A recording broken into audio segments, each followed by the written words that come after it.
Buenos días. Mi nombre es Víctor Briones, soy vicerrector de estudios y estoy aquí en representación del rector que por otro motivo, por otro compromiso no puede acompañarles, pero estoy encantado de hacerlo yo en su nombre y voy a comenzar por presentarles a quienes me acompañan en esta mesa de presidencia para este acto tan entrañable como es un 150 aniversario, el sesquicentenario, que suena importante, ¿verdad? Me acompaña a mi derecha doña Ana Ramírez de Molina, que es la viceconsejera de Universidades, Investigación y Ciencia de la Comunidad de Madrid. A mi izquierda, el decano y nuestro anfitrión, en este caso, de la Facultad de Medicina de la Universidad Complutense, el profesor Javier Arias Díaz. Buenos días. A la derecha, en el extremo derecho de esta mesa, está don Manuel Garrosa García, que es el presidente de la Sociedad Española de Histología e Ingeniería Tisular. Y a la izquierda del todo está el profesor Antonio Campos Muñoz, que es el vicepresidente de la Real Academia Nacional de Medicina y catedrático de Histología de la Facultad de Medicina de la Universidad de Granada. Yo aprovecho, además para presentarles, para agradecer, por supuesto, la invitación y para agradecer la organización de este evento encarnado fundamentalmente en la profesora María del Carmen Martínez Mora, a quien he tenido ocasión de saludar aquí a la entrada, y a todos quienes les han ayudado y acompañado en la organización del evento. Dicho esto, y según el protocolo que me han pasado aquí, porque yo con la chuleta voy mucho mejor, simplemente voy a ceder la palabra a don Manuel Garrosa, que es el presidente de la Sociedad Española de Histología, en primer lugar, para que intervenga a continuación. Cuando usted quiera. Gracias, profesor.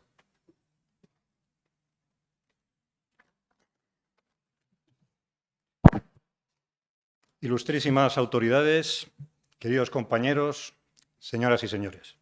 Quiero, en primer lugar, agradecer al señor decano, profesor Javier Arias, y a la Universidad Complutense por el gran apoyo y disposición que han tenido para albergar esta efeméride tan señalada.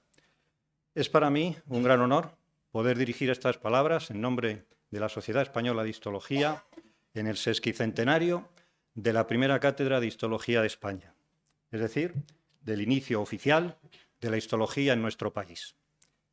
Además, es para mí particularmente emotivo, pues si bien pertenezco a otra histórica universidad como es la de Valladolid, me encuentro en mi alma mater.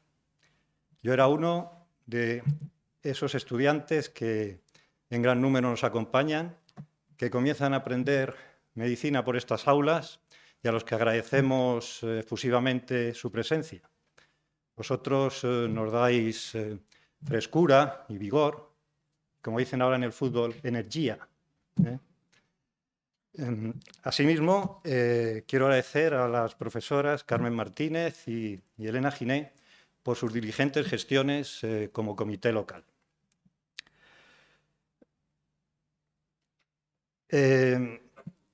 Yo era alumno interno, a vuestra edad, de histología en la cátedra del profesor Luis Zamorano, séptimo ocupante de la cátedra que hoy conmemoramos, y un gran maestro que ha dado lugar a una floreciente escuela, algunos de cuyos miembros nos honran con su presencia, profesores míos a los que guardo gratitud y afecto.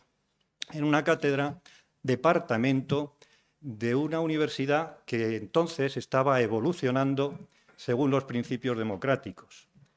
Pero como todos ustedes saben, la evolución cursa conmutaciones beneficiosas y otras deletéreas, como es el caso de la sobrecarga burocrática a la que estábamos sometidos el profesorado, por la que catedráticos realizan tareas de auxiliar administrativo y que vendrá a agravarse con los macrodepartamentos por ámbitos solo concebidos con fines economicistas, pues no se van a dar más colaboraciones interdisciplinares que las que se dan o pueden darse ahora. En los departamentos de hoy tienen perfectamente cabida varios catedráticos, pero todos deben ser de la misma área de conocimiento, ahora especialidad, compartiendo recursos y con una misma secretaría propia, cercana, que se encargue de las tareas administrativas, como era el caso de cuando les hablo, dotada incluso de bedeles, que resolvían muchas gestiones. Entonces, los profesores se acreditaban demostrando que se sabían el temario. Los estudiantes los llamamos profesores y no existían agravios comparativos con diferencias entre universidades de nuestro mismo Estado, España. Naturalmente, la legislación universitaria tiene que adaptarse a los nuevos tiempos, pero a ver si es posible que dejen de generar mutaciones deletéreas. Pero vayamos 150 años atrás, que es lo que nos ha reunido hoy, y glosemos la figura de quien nos abrió el camino de esta apasionante ciencia que es la histología, don Aureliano Maestre de San Juan. Eran los tiempos del fugaz reinado de Amadeo I, cuando por fallecimiento de Juan Castelló queda vacante la cátedra de anatomía de esta facultad. Entonces, Facultad de San Carlos en Atocha, perteneciente a la Universidad Central, hoy Complutense de Madrid. Se presentaron a la oposición Julián Calleja, catedrático de Anatomía de la Facultad de Medicina de Valladolid, y Maestre San Juan, que lo era en su ciudad natal, Granada. Según las crónicas, ambos opositores realizaron brillantes ejercicios y se concedió la cátedra a Calleja, el descubridor de los islotes de Calleja, del tubérculo olfatorio, y que andando el tiempo sería decano de esta facultad durante casi 30 años, y responsable del Plan Calleja que en 1886 incorporara la histología en la licenciatura de Medicina.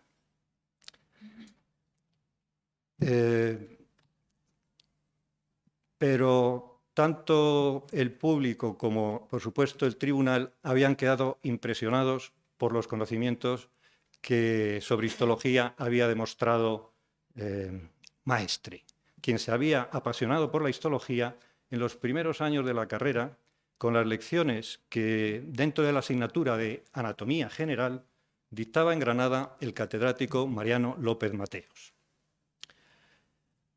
La gran actuación de Maestre motivó que se considerara unánimemente que también Maestre era merecedor de una cátedra y se procuraron las gestiones oportunas para que en la ya republicana Asamblea Nacional se defendiera su creación por el diputado señor Martín Somolinos, quien en su intervención dijera textualmente: la histología es la ciencia en la que se apoyan todas las demás ramas de la medicina.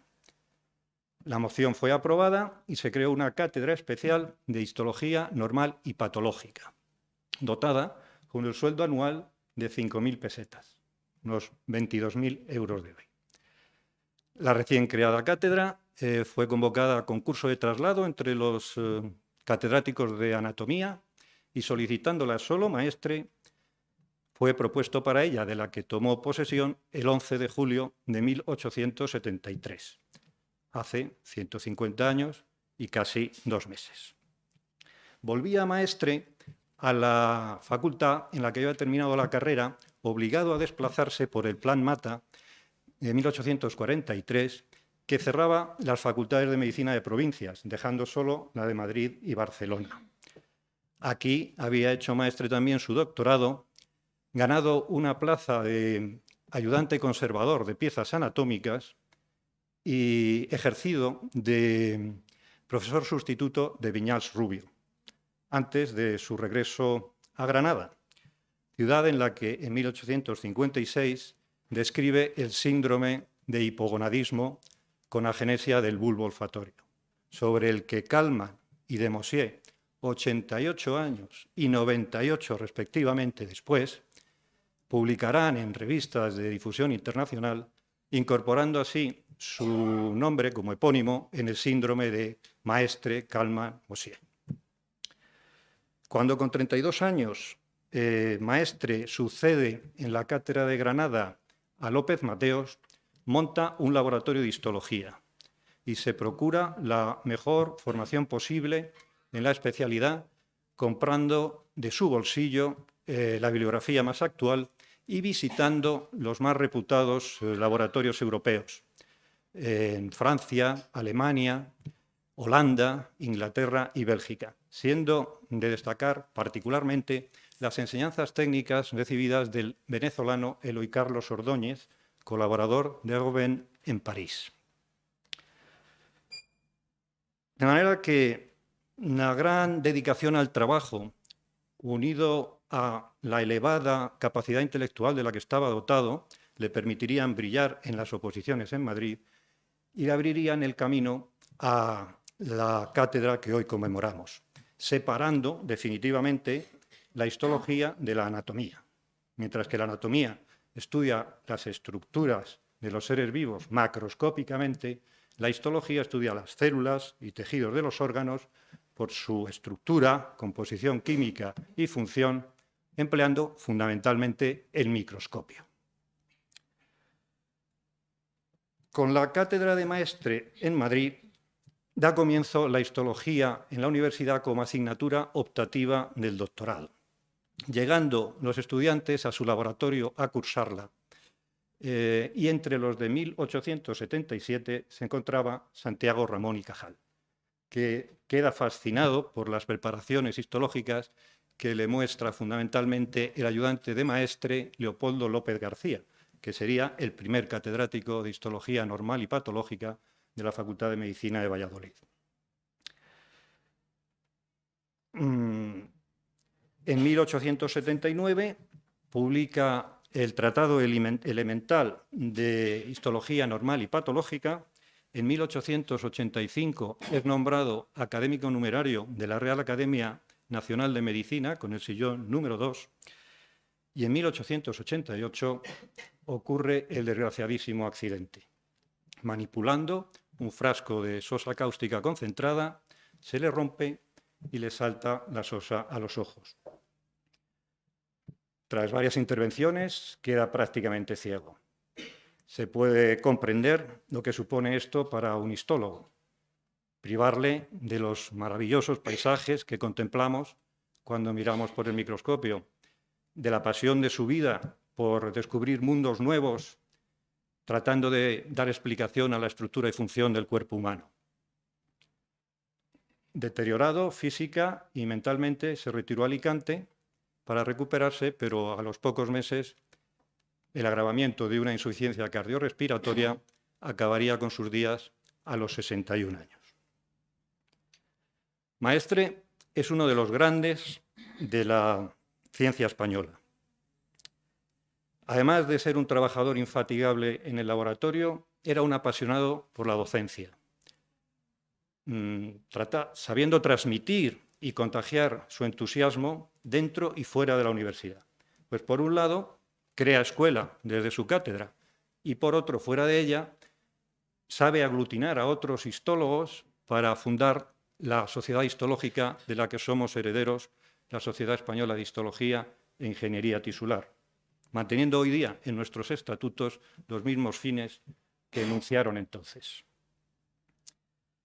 Ese saber transmitir la fascinación que produce la observación de las preparaciones histológicas que germinó en Cajal, pues como dice en sus memorias, don Aureliano siempre supuso un gran tónico moral, es determinante para el surgimiento de la Escuela Española de Histología, que brillaría en todo el mundo, llevando a España la más alta gloria de excelencia científica, con nombres junto a Cajal como Río Ortega, Lorente de No, Tello, Chúcarro, Castro, Costero, etc. Así pues, si bien todas las cátedras merecen distinción, esta que hoy nos ocupa no es una cátedra más. Es la que permitió que surgiera el egregio Cajal, con lo que alcanzaría España la mayor gloria en el ámbito biomédico, con la consecución del único premio Nobel en Fisiología o Medicina que tenemos. Pues sabido es que Severo Ochoa lo recibió ya nacionalizado americano. Por todo lo dicho, nosotros, los modestos herederos de don Aureliano, a través de las distintas generaciones de maestros, desde su labor pionera, reconocemos su fundamental importancia para el desarrollo de la histología en España.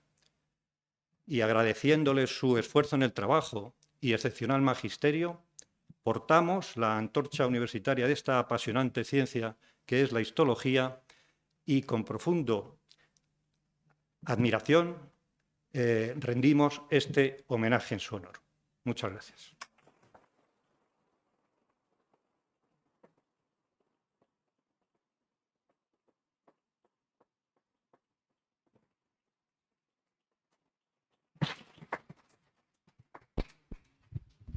Muchísimas gracias por esta vibrante intervención. Le cedo ahora la palabra al profesor Javier Arias, el decano de la Facultad de Medicina. Gracias. Yo voy a hablar de aquí porque mi intervención va a ser muy corta porque básicamente es agradecer la presencia de todos ustedes, agradecer, es un honor para la facultad el coorganizar este acto y albergar esta presentación en la misma, agradecer a la presencia de las autoridades, sobre todo de la viceconsejera de Universidades, Ana Ramírez, del vicerrector de Estudios,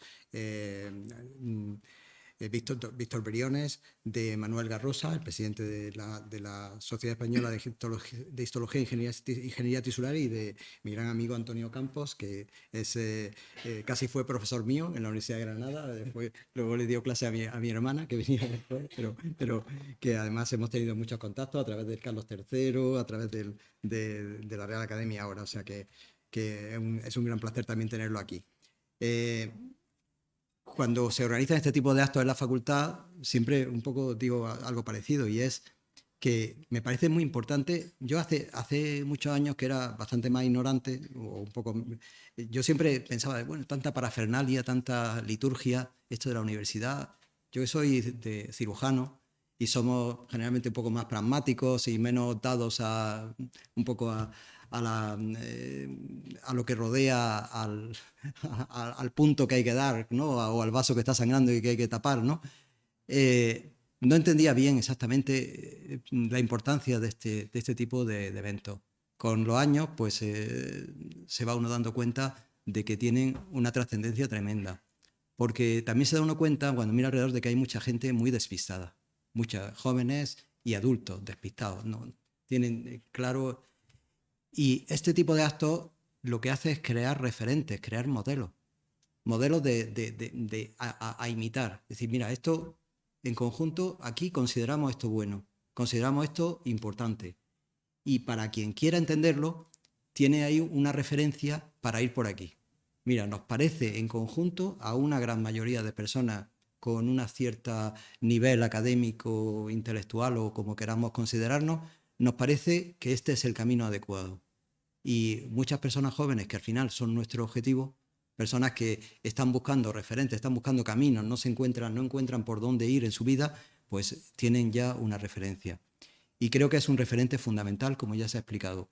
Y no solamente por ser la primera cátedra de histología, no solamente por su hallazgo científico, incluso no solamente por ser el maestro de Cajal. ¿En qué me gustaría a mí destacar como modelo? ¿Qué parte de esta persona me gustaría a mí destacar ahora como modélico?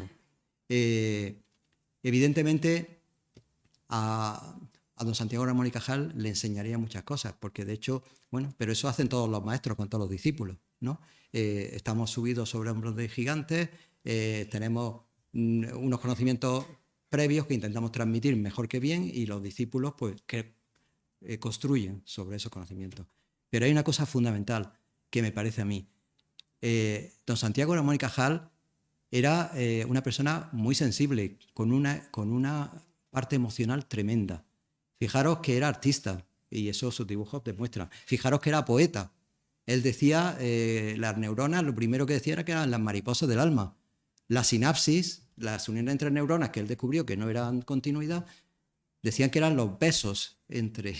O sea, quiere decir, le buscaba, cuando decía pues que la evolución del cerebro, decía que son los arquitectos de nuestro cerebro, que ahora es que está puesto en el Hospital Ramón y Cajal ahí como en la entrada, ¿no? Al final era una persona sensible, y una de las cosas importantes, de la misión importante de cualquier maestro sobre cualquier discípulo, es estimularle para que aflore lo mejor, para que dé lo mejor de sí mismo. Y don Santiago Ramón y Cajal, y tenía aquí la frase porque me parece muy importante, porque en sus memorias decía sobre don Aureliano, decía: me animó insistentemente durante mis ensayos de investigador, fortaleciendo mi confianza en las propias fuerzas. Las cartas con que acusaba recibo de mis publicaciones constituían para mí un tónico moral de primer orden. Fijaros la importancia que pudo tener para su trabajo, más allá de lo que le pudo enseñar, más allá de lo que pudo aprender en congreso. Una persona que le tutorizaba, le mentorizaba y le animaba a seguir. Por eso creo que es, digamos, el espíritu del docente real está reflejado en esta persona que hoy honramos. Y por eso creo que tenemos que sentirnos orgullosos de este acto. Muchísimas gracias.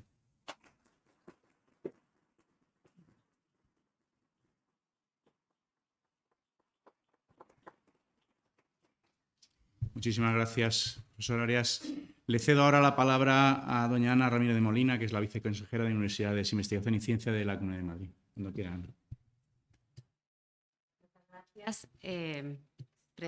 Ahora, gracias, vicerrector, presidente, decano, participantes. Es un honor estar aquí hoy en nombre de la Comunidad de Madrid. La Comunidad de Madrid tiene como objetivo dentro de la Consejería de Educación el promover toda este profundo interés por llevar una educación de calidad como se hace en esta universidad, en la Universidad Complutense, y es un orgullo que además sea una universidad. Sí, tienen clase.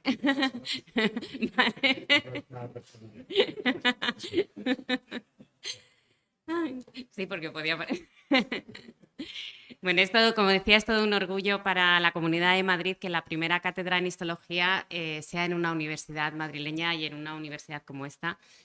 Por lo que estamos encantadísimos de estar aquí hoy y apoyamos cualquier iniciativa como esta para establecer modelos para los jóvenes estudiantes, que es muy necesario, como ha comentado el decano. Yo a nivel personal, además, que bueno, soy del área de biomedicina, eso sí, en investigación, pero la histología tiene un componente muy importante de investigación también. De hecho, mi primer contrato postdoctoral fue un Ramón y Cajal en el área de biomedicina, con lo que es para mí también un gusto poder estar aquí escuchándoos y celebrando un acontecimiento tan importante como es este en una especialidad como esta. Muchísimas gracias.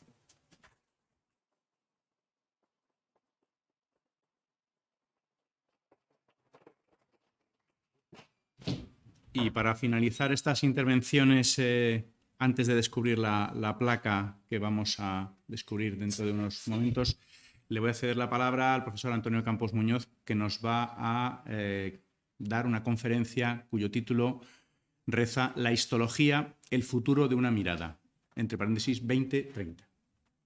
Cuando quiera. ¿Y para pasarla?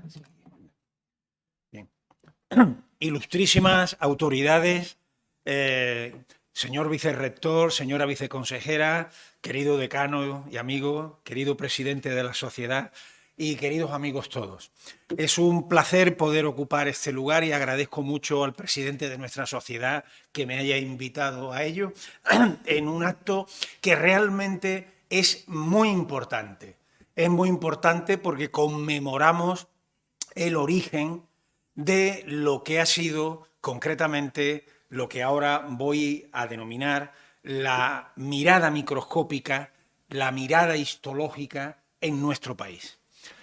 Mirad, el filósofo alemán Gustav Teichmüller hace muchos años dijo que el ser humano es un ojo que mira. Yo no voy a entrar ahora en todas las connotaciones filosóficas que esto tiene, pero sí quiero decirles que la mirada microscópica, con la intención de mirar algo, es decir, de querer buscar algo en lo que se mira, está en la mirada que comenzó con Anton van Leeuwenhoek en Holanda y que nos relata de una forma maravillosa Laura Sinder en un libro El ojo del observador, en la que compara la mirada microscópica con la mirada del pintor Vermeer en la misma ciudad, en la misma época y en el mismo momento. Y es que Leeuwenhoek, con este dispositivo que vemos aquí en la imagen, que es un microscopio un poco especial, crea unas lentes, pone un material a observar por esas lentes y comienza y hace nacer la mirada microscópica.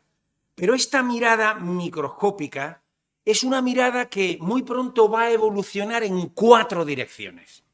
Por una parte, la mirada que va a conducir a la histología, la mirada histológica, para abordar la estructura y el desarrollo de los seres vivos y especialmente en nuestro caso, en muchos de nuestros casos, en el cuerpo humano y en el cuerpo animal y vegetal y lógicamente, ahora lo hablaremos. Por otra parte, para abordar la etiología, la causa de las enfermedades, es la mirada microbiológica. Por otra parte, la mirada histopatológica, la mirada de las lesiones. Y por otra parte, la mirada, el ejercicio de la terapéutica. Es con la microcirugía y con dispositivos microscópicos cómo se han abordado acciones terapéuticas y quirúrgicas. Es decir, la mirada microscópica no es una mirada exclusivamente histológica, pero la mirada histológica sí es una mirada microscópica fundamental que aborda el conocimiento de los seres vivos y del ser humano. En el caso concreto de la mirada microscópica histológica, es la que nos va a llevar a la histología y parte y se realiza a través de dos recursos fundamentales: los instrumentos amplificantes y las técnicas histológicas. Sin instrumentos amplificantes y sin técnicas histológicas no hay histología. Y no hay, por tanto, mirada microscópica histológica. Vean en la imagen concretamente la evolución de los instrumentos amplificantes desde los más simples microscopios ópticos a los microscopios electrónicos más complejos. Y por otra parte, veamos los distintos recursos técnicos que nos permiten abordar esa mirada microscópica de los seres vivos, de la histología vegetal, de la histología animal y humana, y específicamente en algunos casos de la histología médica y veterinaria. Y vean aquí algunas de las personas que en los siglos pasados han contribuido especialmente a iluminarnos en esa mirada. ¿Cuál es el objeto de la mirada histológica? Mirad, el objeto de la mirada histológica en los seres vivos es un objeto que hay que abordar desde la perspectiva con la que nos iluminó Joseph Needham en los años 30 del pasado siglo. Joseph Needham, como ustedes conocen, era una persona, un profesor de Cambridge, que durante la mitad de su vida se dedicó a las investigaciones biológicas y durante la otra mitad de su vida se dedicó a la cultura china. Y yo siempre me he permitido, y ahora que estoy aquí con autoridades universitarias, que no sé qué es más asombroso, que a mitad de una vida uno cambie o que haya una universidad que se lo permita. Estas son las dos cuestiones que me planteo siempre con Joseph Needham. Pero en cualquier caso, el hecho cierto es que él nos habló de los niveles de organización. Unos niveles de organización que nos permiten entender los seres vivos y sobre lo que luego ha habido multitud de ideas, teorías, versiones, etc. Yo he puesto aquí algunas de las figuras fundamentales, matemáticos, filósofos, pensadores sobre ellos, René Thon, Ilya Prigogine, David Inger, Anna Soto, etc. Pero por ir a lo esencial, hay un nivel básico atómico, no vamos a hablar de los quarks, que van a configurar moléculas. Las moléculas van a configurar un nivel de células y matrices extracelulares. Estas van a formar los tejidos los órganos los aparatos el cuerpo humano y podemos seguir con la sociedad, etcétera, etcétera. Pero vamos a limitarnos a los seres vivos. Pues bien, ¿cuál es el objeto entonces de la histología, de la mirada histológica? El objeto de la mirada histológica con técnicas amplificantes y técnicas histológicas son los niveles de organización que el tejido biológico integra. Todo lo que el tejido biológico integra, las células, las matrices extracelulares, las moléculas e incluso los átomos, porque todos los podemos ver y observar a través de instrumentos amplificantes. Y el tejido los integra. Y por otra parte, es objeto también de la mirada histológica el nivel de organización que el conjunto de los tejidos biológicos forman. Es decir, los órganos. Lo que el tejido integra, lo que los tejidos forman. Y eso es lo que es objeto de observación de la mirada histológica con instrumentos amplificantes que han ido evolucionando en el tiempo, con técnicas que han ido evolucionando en el tiempo. La histología puede definirse de la siguiente manera: disciplina científica que se ocupa de la investigación y el conocimiento de las estructuras microscópicas de los seres vivos, para la que se sirve de instrumentos amplificantes. La investigación y el conocimiento microscópico multinivel integra a través del nivel constitutivo tisular a las células y moléculas de los niveles constitutivos subyacentes y conforma al asociar distintos tejidos a los órganos del nivel constitutivo suprayacente. Esto es la histología y este es el objeto de la mirada histológica. Vean ustedes ahí células con distintas técnicas de todo tipo e incluso vean moléculas y átomos que hoy podemos ver e identificar perfectamente al microscopio. Por tanto, son objeto de la mirada microscópica, objeto de la mirada histológica. Y vean ustedes también cómo la agrupación de distintos tejidos conforman esas estructuras que son los órganos y es el objeto, esos órganos se forman porque existen unas texturas que se asocian para formarlo. Y es claro e importante tener muy bien presente el objeto de la mirada histológica. Pero fíjense, yo quiero dejar muy claro los conceptos, porque en un mundo en el que estamos llenos de datos de todo tipo, a veces lo que hay que hacer es lo que decía Julián María, el filósofo, que decía, hay que pararse a pensar. Y lo que hay que hacer es pararse a pensar sobre los conceptos en los que basamos lo que hacemos todos los días. La mirada histológica, la histología, no es bioquímica, no es fisiología, no es anatomía. Todas las ciencias que estoy citando son fundamentales para el conocimiento del cuerpo de los seres vivos y del cuerpo humano en particular. Yo que me dedico a la histología del cuerpo humano. Pero la bioquímica, y lo define el diccionario de términos médicos de la academia, es la disciplina científica que estudia la química de los seres vivos y de los procesos físicos, químicos y moleculares que tienen lugar en ellos.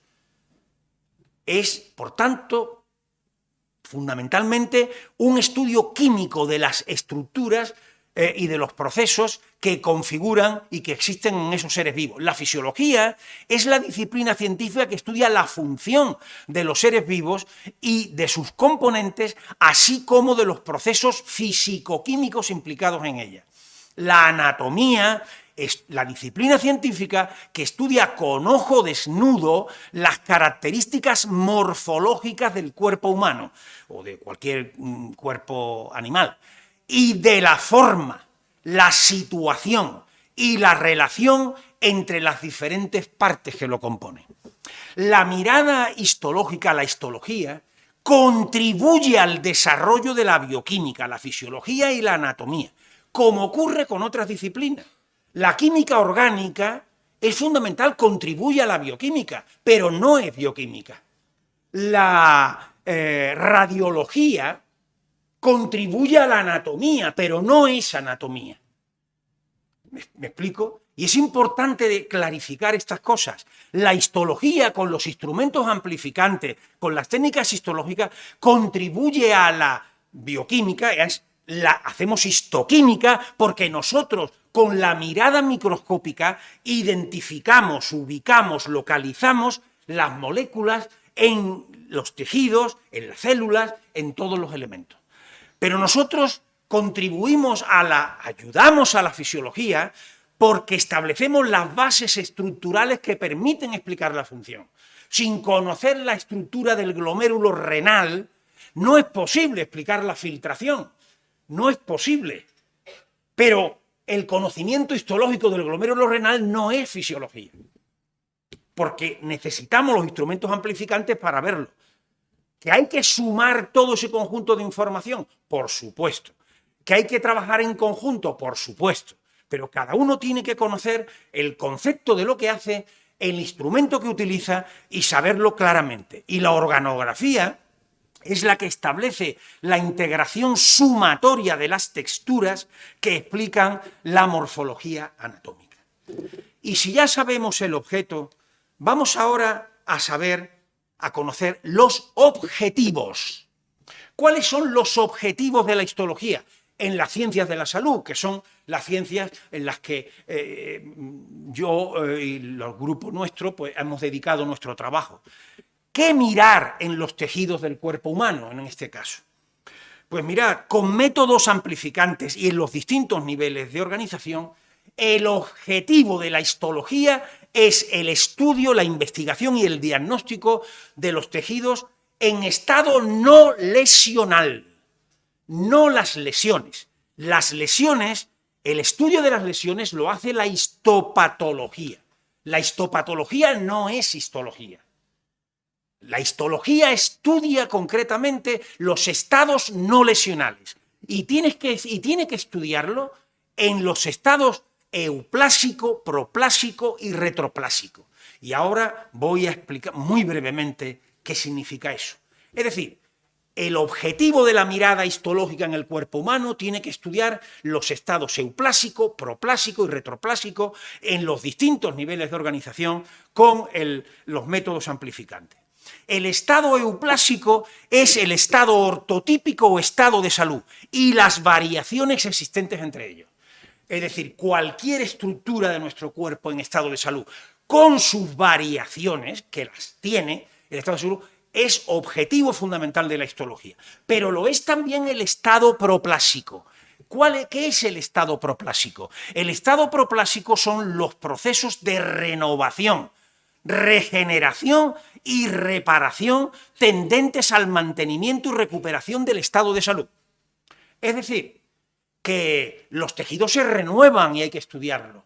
Los tejidos, a veces, cuando hay alguna alteración, se reparan o se regeneran por mecanismos normales. Esos son mecanismos normales de los tejidos y, por tanto, objetos y no lesionales. Una regeneración de un tejido no es una lesión, es una forma de respuesta del tejido y tenemos que estudiarla. Y también tenemos que estudiar el estado retroplásico, que es la degeneración y el envejecimiento. Un tejido conjuntivo de un viejo no es igual que el tejido conjuntivo de un joven, pero no por eso es un tejido anormal, no es un tejido patológico, es simplemente que es viejo, pero que hay que estudiarlo y es objeto también de la histología. Luego, y es un estado no lesional.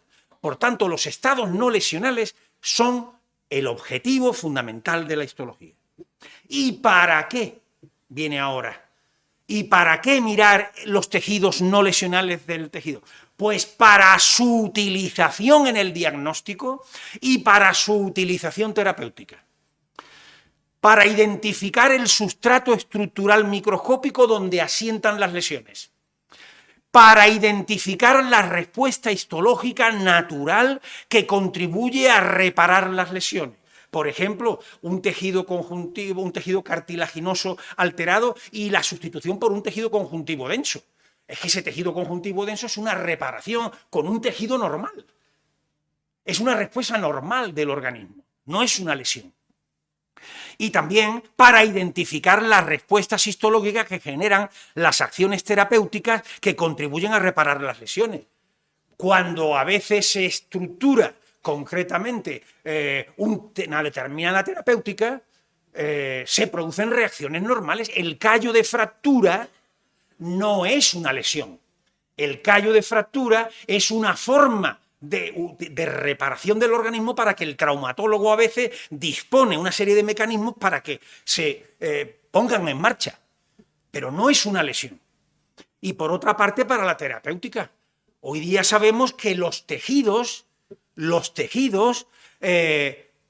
pueden sustituir a estructuras lesionadas. Y esos tejidos euplásicos, es decir, normales, se conservan en bancos de tejido, se criopreservan y se utilizan en la terapéutica. Hay ahora mismo un Plan Nacional de Tejido del 2002 al 2026 que, lógicamente, hay que tener presente. Es decir, la histología no es normal, de los tejidos normales, no es ajena a la terapéutica. Se conservan los tejidos, se criopreservan, se controla su calidad histológica y se utilizan terapéuticamente. Pero mirad esta diapositiva. En los últimos 30 años ha surgido una nueva mirada histológica que cambia el paradigma de la histología. Mirad, he puesto con cierto reparo este artículo del año 1981 y este otro de 1993, de hace 30 años. He estado dudando, el primer artículo es un artículo que yo escribí con mi querido maestro, el profesor Gómez Sánchez, he puesto su foto y ayer dudé de poner la mía, que está ahí. Ese que ven ustedes ahí soy yo.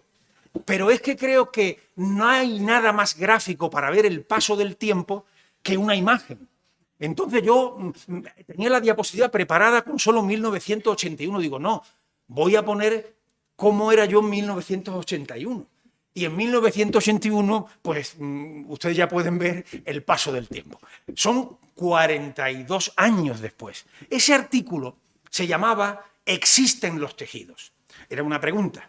Y decíamos en ese artículo, el profesor Gómez y yo, un tejido no es la agregación, fíjense, convergente de elementos simples, como ocurre, según Zubiri, el filósofo, en el mundo de los objetos artefactuales. Un tejido biológico es fruto de una diversificación celular emergente, programada por la genética y modulada por los factores epigenéticos. Es decir, el tejido biológico se desarrolla como la emergencia del desarrollo celular, de sus productos, etcétera, etcétera, y no es la agregación de cosas. Pero, sin embargo, en 1993, un artículo extraordinariamente pionero de Roger Langer y Joseph Bacanti, publicado en la revista Science, Tissue Engineering, demuestra que un tejido puede ser también artificial. Que un tejido artificial, a diferencia de lo que decíamos nosotros una serie de años antes, y no es que lo que dijéramos no fuese verdad, era verdad, sigue siendo verdad en los tejidos biológicos, pero es que ahora además se pueden hacer tejidos artificiales. Un tejido artificial puede construirse por ingeniería tisular mediante la agregación convergente de distintos elementos. O sea, si antes decíamos que el tejido biológico no se puede hacer por la agregación de cosas, un tejido artificial se hace por la agregación de cosas. ¿De acuerdo? Y entonces el tejido artificial es fruto de la agregación convergente de elementos de la que resulta un artefacto biomimético a un tejido biológico. Eso es un tejido artificial. Pues bien, ¿qué pasa? Que objeto de la histología hoy, objeto también de la histología hoy, es la investigación y el conocimiento de los tejidos y órganos artificiales, generados por ingeniería tisular, con instrumentos amplificantes y con técnicas histológicas. Nuestra mirada se ha ampliado. Nuestra mirada ya no mira solo a los tejidos biológicos, sino ahora también a los tejidos artificiales construidos en el laboratorio. Y se construyen los tejidos artificiales por lo que se llama elaboración de constructos, uniendo células madre, biomateriales diversos, distintos factores de crecimiento, como hay ahí el ejemplo. Este es un ejemplo de la córnea artificial que hemos generado en nuestro laboratorio. Se construyen a través del procesos de descelularización de materias, de estructuras orgánicas, que luego se recelularizan con otras células. Ahí tienen el ejemplo también en otras córneas que hemos fabricado. Tejidos artificiales generados por microtejidos y organoides a partir de células madres pluripotenciales o adultas que reproducen las unidades histológicas estructurales que permiten explicar una función. O tejidos artificiales generados por bioimpresión, con biotintas de distintos elementos, celulares, biomateriales, etc. En consecuencia, hay una nueva histología con nuevos tejidos artificiales que se están desarrollando y que están por desarrollar. Y esa es una nueva mirada, ese es algo concretamente que va a condicionar la histología del futuro. ¿Qué mirar en los tejidos artificiales? Pues tenemos que mirar su biomimetismo histológico, es decir, el tejido artificial en qué se parece, cómo reproduce los patrones del tejido natural, su biocompatibilidad histológica. Este tejido artificial que hemos fabricado es compatible con un ser humano, con un animal, es compatible. Y su biopreservación en un banco de tejido. ¿Podemos criopreservarlo y preservarlo para poderlo utilizar de forma demorada? en algún lugar? Bien, esto es para lo que tenemos que estudiar los histólogos los tejidos artificiales. ¿Y para qué mirar también los tejidos artificiales? Para su utilización terapéutica y para su utilización como biomodelos. Evidentemente, como terapia sustitutiva, es decir, la piel artificial, que igualmente hemos fabricado también en nuestro grupo, hemos tenido la oportunidad y la posibilidad de aplicarla sobre grandes quemados. Y yo le comentaba en alguna ocasión, recientemente en una intervención en la academia, y decía, yo como histólogo nunca pensé que una de las alegrías más importantes y de los momentos más sorprendentes de mi vida como histólogo iba a ser cuando supimos que el tejido artificial creado en nuestro laboratorio había sido implantado a una mujer de 28 años con el 70% de quemadura en su cuerpo y que a los 3 meses nos llamaran para decir que estaba dada de alta en su casa. Y yo eso nunca imaginé que como histólogo iba a formar parte de mi vida, porque mi generación ha tenido la suerte o la oportunidad de vivir este cambio de paradigma en nuestro tiempo. Y eso concretamente es algo muy importante. Pero además, el tejido artificial no es solamente terapia sustitutiva, es también un vehículo terapéutico. Es decir, en ese tejido artificial pueden ir genes que van a curar por terapia génica, ya hay casos demostrados sobre ello. Ese tejido puede llevar también fármacos que puedan ser, por ejemplo, en la piel hemos introducido los fármacos contra las pseudomonas, que generan problemas enormes, como sabes muy bien nuestro decano como cirujano. Y entonces va la piel artificial al mismo tiempo con nanopartículas cargadas de antibióticos para poderlo utilizar. Es un híbrido farmacológico y de terapia sustitutiva con ingeniería tisular. Por tanto, fíjense la dimensión que alcanza esta mirada histológica. Y luego para su utilización como biomodelos, es decir, utilizando modelos de tejido artificial, se preserva, se evita en gran medida la utilización de animales de experimentación. Y eso es algo que la Unión Europea está potenciando extraordinariamente. No siempre. La experimentación animal es necesaria en algunas circunstancias, pero hay muchas que se pueden evitar con modelos, biomodelos de tejido artificial, que son también biomodelos que los histopatólogos, esa otra rama hermana, como antes se ha comentado aquí, pero distinta de la histología propiamente dicha, pues tendrán que utilizar los tejidos artificiales para crear modelos patológicos en su caso. Y a partir de aquí, simplemente decirles lo siguiente. La histología ha cambiado de paradigma. Ha pasado de ser una histología que sigue siendo constituida por tejidos biológicos surgidos del desarrollo embrionario, útil para el diagnóstico y también para la terapia, a una histología constructiva de tejidos artificiales por ingeniería tisular que también sirve para la terapia y para biomodelos. La histología tiene una identidad, por tanto, conceptual, metodológica y aplicativa. Y en el caso de las ciencias de la salud, los tejidos como eje estructural del cuerpo humano constituyen el sustrato de la anatomía, el fundamento de la fisiología, la base de la patología y constituyen además un agente terapéutico. Y dicho esto, perdón, he cerrado la...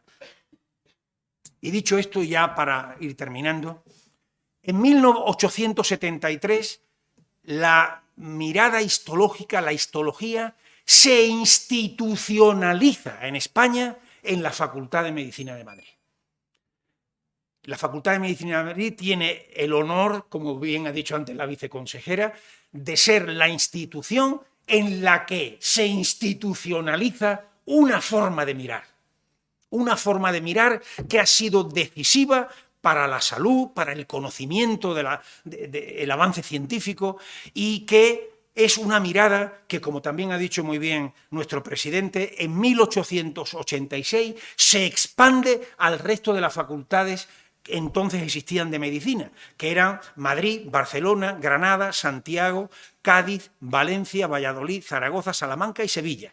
Estas eran las que había entonces y las que había cuando yo empecé medicina. Quiero decir que pueden ustedes también ver el cambio. No es que yo empezara medicina en el siglo XIX, pero quiero decir que evidentemente eso es lo que había. Bien, luego afortunadamente la histología se ha expandido en facultades de veterinaria, lógicamente, en facultades de biológica y en muchas más. Hoy la histología es un área de conocimiento que presta sus enseñanzas e investiga en medicina, en ciencias biológicas, en medioambientales, en veterinaria, en odontología, en farmacia, en enfermería, en nutrición, en fisioterapia, en ciencias del deporte, en biotecnología. En todos esos campos la histología está presente como eje estructural del cuerpo humano, que sirve para sustentar esas otras disciplinas. Y asistencialmente, en los bancos de tejidos, en las salas blancas, salas GMP que fabrican los tejidos artificiales para la terapéutica, en laboratorios de producción de biomodelos y de control de calidad. Esa es la histología de nuestro tiempo y esa es la mirada de nuestro tiempo. Los histólogos de hoy, queridos amigos, que estamos aquí celebrando, gracias a la iniciativa de la Sociedad de Histología, a la colaboración de la Universidad Complutense y de la Facultad y al equipo de Carmen Martínez, al que hay que agradecerle todo el trabajo que ha hecho para que esto sea una realidad, los histólogos de hoy somos depositarios y herederos de esa mirada. Todos los que estamos aquí. Y decía muy bien el decano, ¿para qué celebramos estas cosas? Pues para tomar conciencia de esto. Para tomar conciencia de que somos depositarios de esa mirada y herederos de esa mirada. Y debemos estar y exigir estar donde esa mirada sea necesaria y útil por el objeto a mirar y por los objetivos a alcanzar. Y finalizo con dos recuerdos de cómo a veces la mirada histológica a lo largo del tiempo puede tener problemas y cómo hay que mirar un poco para el futuro. Nada mejor que un gran histólogo y que un gran poeta. Charles Le Blon ha sido uno de los histólogos más importantes del siglo XX. En 1931, siendo estudiante de medicina, le dijo a sus compañeros: me gusta la histología, me gustaría dedicarme a ella. Y sus compañeros le dijeron: ¿pero estás loco? La histología es un caballo muerto. Y entonces dice él en el artículo que publicó en 1981, 50 años después, cuando se jubiló, dice: me dediqué a la histología. Y en el tiempo de mi vida he visto nacer la histoquímica, nacer la autorradiografía, que la desarrolló él, el marcaje de las moléculas para ver cómo las células van evolucionando, y he visto nacer la microscopía electrónica. 3 poderosas coces de un caballo muerto. Pues bien, yo inicié mi labor como, por eso digo, es que esto ya es casi del Paleolítico, inicié mi labor como catedrático de histología en 1981, en la Universidad de Granada. Y también he visto otra poderosa coz de caballo muerto, que es la ingeniería tisular. ¿Qué os espera para el futuro? No lo sé. Pero la mirada histológica continuará. Leamos a Walt Whitman, uno de mis poetas favoritos. Esta mañana, antes del alba, subí a una colina para mirar el cielo poblado y le dije a mi alma: cuando abarquemos esos mundos y el conocimiento y el goce que encierran, ¿estaremos al fin hartos y satisfechos? Y mi alma dijo: no. Una vez alcanzados esos mundos, proseguiremos el camino. Gracias.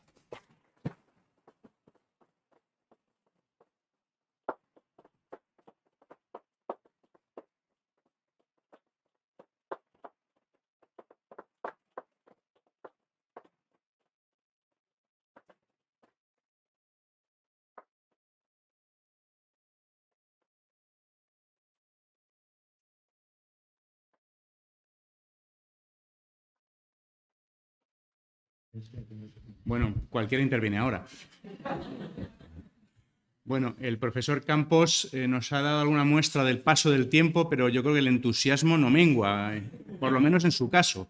Ya quisiera yo que todos mantuviésemos tanto entusiasmo por nuestra labor docente e investigadora como él nos ha manifestado en esta charla tan magnífica, esta conferencia tan excepcional que nos ha brindado. Según el protocolo del acto, que me interesa siempre tenerlo delante para poder saltármelo convenientemente, ahora nos vamos a desplazar al aula frente a la cual se va a descubrir una placa conmemorativa en honor de don Aureliano Maestre de San Juan, que es a lo que nos hemos venido hoy aquí a esta facultad tan entrañable. Y una vez que descubramos allí la placa, les dirigiré unas palabras que les prometo sean muy, muy, muy, muy breves y mucho menos brillantes. Vamos para allá.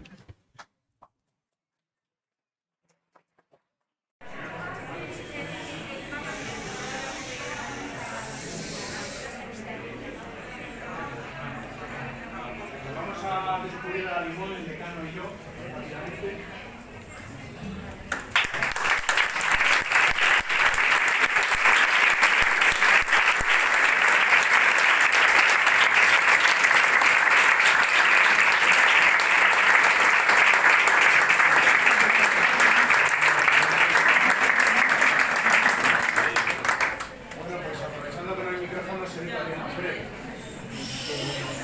Muy rápidamente, mirad, en este tipo de actos a uno le cae encima no una fina lluvia, sino un gran chaparrón de humildad.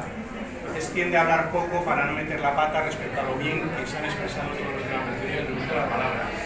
Pero también cuando uno está en estas situaciones, pues o tiene algo que decir o tiene que decir algo. Voy a procurar combinar ambas cosas. Yo estoy muy contento de estar aquí en representación del rector porque, por circunstancias de la vida, no fui histopatólogo por un pelín. Mi tesis doctoral versaba sobre histopatología de la listeriosis murina experimental, y nosotros hacíamos seguimiento de la listeria dentro del cuerpo de nuestros ratones inoculados con listeria mediante técnicas inmunohistoquímicas, verosidasa, antiverosidasa, virutina, bueno, hablo ya de hace 30 años. Pero eso me vino a mí de un muy buen profesor que yo tuve en su momento, del que hablábamos hace un ratito, que era don Eduardo Gallego. Eduardo Gallego fue catedrático de histología y anatomía patológica de nuestra facultad. Yo soy veterinario de la Facultad de Veterinaria de aquí de la Complutense, y era hijo de Abelardo Gallego. Abelardo Gallego, que en su momento fue colaborador de Pío del Río Ortega.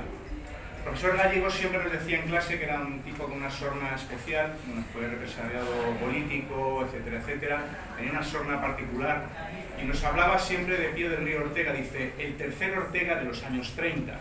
Dice, había dos muy famosos, dice, bueno, uno muy famoso, Ortega, Domingo Ortega, el torero, otro famoso, Ortega y Gasset, el filósofo, y Ortega, dice, el de la H de histología, como pongan Ortega sin H en el examen, los mato. Bien, pues de esas y de otros chascarrillos, que como el profesor Campos era muy entusiasta y embarcaba a la gente y atraía a la gente, yo creo que de la Escuela Histológica Española hay una buena representación veterinaria o afín hacia la veterinaria, y en eso se trata también de continuar en nuestra facultad. Me acaba de decir Carmen que, bueno, pues que aquí en la Facultad de Medicina había pocas plazas de histología hasta no hace mucho, y que recientemente, pues que bueno, ha vuelto a haber plazas bajo la denominación de histología, cosa que claro, parece como aberrante que en esta casa no hubiera una dotación suficiente de profesorado dentro del campo o de la denominación de histología, de lo cual me alegra mucho saber y todavía me hace más satisfactorio este acto. Así que les he prometido que iba a ser breve, simplemente transmitirles los saludos del rector y decirles que es un orgullo para la Universidad Complutense pues tener una representación tan potente dentro de esa Escuela Española de Histología, que bien tuvo su apogeo en aquellos años 30 con incluso, como sabemos todos, un premio Nobel, y corregidme si me equivoco, incluso algunas propuestas de premios Nobel que no materializaron. Pío del Río Ortega fue candidato dos veces, o tres, algo así.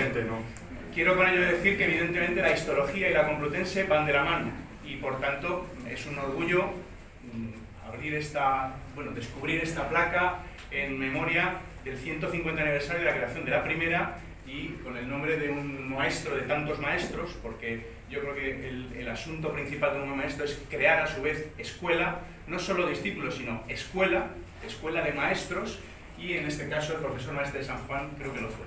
Así que con esto yo creo que podemos dar por concluido este, creo que muy bonito y muy entrañable acto, y creo que es motivo de felicitación para la Complutense y para la sociedad de histología, como coño se apoye después.